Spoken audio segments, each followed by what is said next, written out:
السلام عليكم، كل سنة وانتم طيبين. العيد ما يحلاش الا بصينية الرقاق الخطيرة دي. تعالي كده نعمل ميكس كده ما بين انها تكون طرية وفي نفس الوقت كريسبي ما شاء الله عليها. تحفة جدا وان شاء الله هتعجبكم. ويلا بينا على المقادير ونشوف عملنا ايه. عايزة اوريكم بس الاول الجلاش، اللهم بارك عليه. كأنك عاملاه يعني جلاش، مش عاملة كمان رقاق. اللهم بارك. تحفه جدا. وعايزه كمان اوريكي قد ايه هي، يعني بصي متماسكه وكمان في نفس الوقت طريه وكمان كريسبي. يعني هي كده ميكس ما بين الاتنين. حاجه بصراحه قمر. وبصي كمان لو حابه تقلبيها، انا كمان حبيت وشها ومرضتش اغير شكلها، يعني كمان ظهرها كمان جميل جدا. بس كمان انا خليتها على وشها. شايفين كمان القلبه بتاعتها عامله ازاي. في البدايه كده هاتي كيلو من اللحمه المفرومه او حسب ما انت عايزه، يعني الصينيه دي اخدت نص كيلو بس، لكن انا طبعا بعمل بزياده عشان بس محتاجاها. هاتي بقى اللحمه المفرومه، بمجرد ما تنزلي كده بماده دهنيه، زيت او سمنه زي ما انت حابه نزليها، وابتدي تنزلي بقى باللحمه المفرومه بتاعتك لحد ما لونها يتغير. وبعد كده انزلي بالبصل بتاعك. على فكره انا تعصيج اللحمه في كل حاجه وليها عندي طريقه، يعني ما بحبش نعصج اللحمه المفرومه بطريقه واحده بس الكل. يعني هنا انا بحب احط اللحمه المفرومه الاول، بتتشمع كده وبتاخد لون، وبعد كده بنزل بالبصل المفروم في الكبه. تمام. انزل بملح، فلفل اسود، معلقه صغيره كده من القرفه، ومعلقه صغيره من بهارات السبعه. تمام. وهنزل كده بمعلقه كبيره من دبس الرمان. هتخلي لك اللحمه المفرومه بتاعتك تحفه. وبكده العصاج بتاعي خلص. تمام. هاتي بقى الشوربه بتاعتك الدسمه التحفه دي، اللي هي سواء بقى شوربه لحمه. على فكره دي شوربه ماسوره، انا بحبها جدا جدا.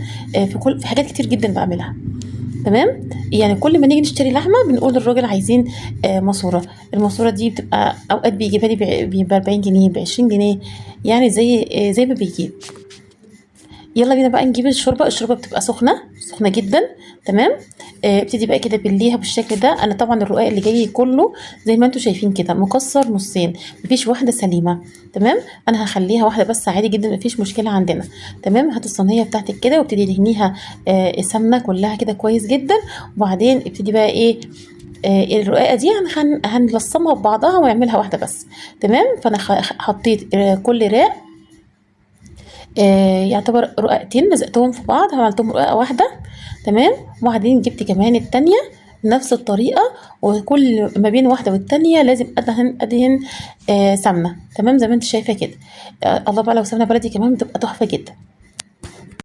زي ما انت شايفه كده انا ببتدي ايه الصم. انا بعمل اللي انا بعمله ده تلصيم، يعني باخد نص واحطه واجي اعمل نص تاني واحطه نص قصاد اللي انا حطيته. تمام. وبعدين انا عملت 4 ورقات تحت واربع ورقات من فوق، زي ما انت هتشوفي دلوقتي. ما عندناش اي مشكله في التكسير ده خالص. هتجمعي الرقاقه كانها واحده بس زي ما انت شايفه كده. وبعد ما تجمعيها كويس كده وتحسي ان انت خليتيها واحده بس، تبتدي بقى ايه تدهنيها بالسمنه. تمام. وبعد كده بتجيبي العصاق بتاعك وتبتدي ايه تحطيه كده في النص. وفي تكايه كمان اعمليها، اضغطي على اللحمه المفرومه كويس جدا بايدك كده عشان ما تروحش ولا تيجي معاكي، تبقى الحته طالعه متماسكه. تمام.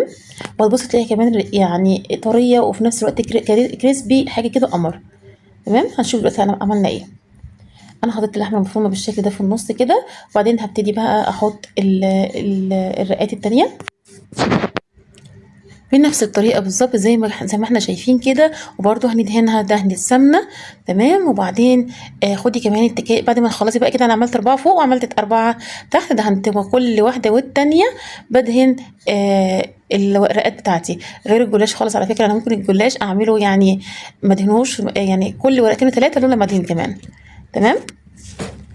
وبيورق معايا برده بيبقى تحفه جدا. اللي هو الجلاش مش الرقاق. الرقاق لازم ندهن ما بين كل واحده والتانيه. تمام. بعد ما نخلص كده الرقاقه ما شاء الله زي ما احنا شايفين. بس دي اخر ورقه معايا، دهنتها كويس جدا كده. وجبت بقى السكينه بتاعتي. انا مش هقطع الجلاش او الرقاق بعد ما يطلع، لا هقطعه زي ما بنقطع الجلاش بالظبط قبل ما يخش. تمام. الطريقه دي هتخليكي ان هي تطلع لك لما تيجي تقطعيها ما يتكسرش منك، يبقى طالع كده القطعه بقطعتها. هنا بعد ما دخلت الصينيه على درجه حراره 200 على الرف التاني على طول في الفرن. تمام. وبعد كده قللتها ل 180. اول 10 دقايق كده من دخول الصينيه طلعتها، حطيت كوبايه من اللبن عليهم بيضه طبعا ونص كوبايه من الشوربه. كده ما احتاجتش فلفل اسود عشان الشوربه فيها فلفل اسود. وبعدين بدات اصبها على الصينيه زي ما شفتوا كده، ورجعتها الفرن من تاني. خدت كمان برضو يعني بالظبط خدت حوالي نص ساعة في الفرن، وكانت تمام جدا وبقت استوت. اديتها بس 10 يعني 4 دقايق تحت الشوايه بعد ما خدت لون من تحت. اديتها 4 دقايق تحت الشوايه وبكده بقت جاهزه معايا زي ما انتم شايفين. القطعه قطعتها ما شاء الله اللهم بارك عليها تحفه جدا. رشيت بس شويه جبنه موتزاريلا كده، دي ما صورتهاش يعني من فوق كده تمام. ادتني لون جميل جدا، ما اضطريتش ابدا ان انا اقلب الصينيه.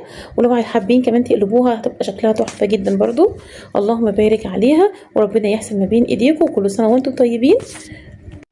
ولو حضرتك اول مره تشوفيني فانا ناديه ودي قناتي احلى تكه مع ناديه. اتمنى تتابعيني وتعملي لي لايك وتعملي شير وتحطي لي بقى كومنت لطيف منك وتقولي لي ايه رايك في الصينيه.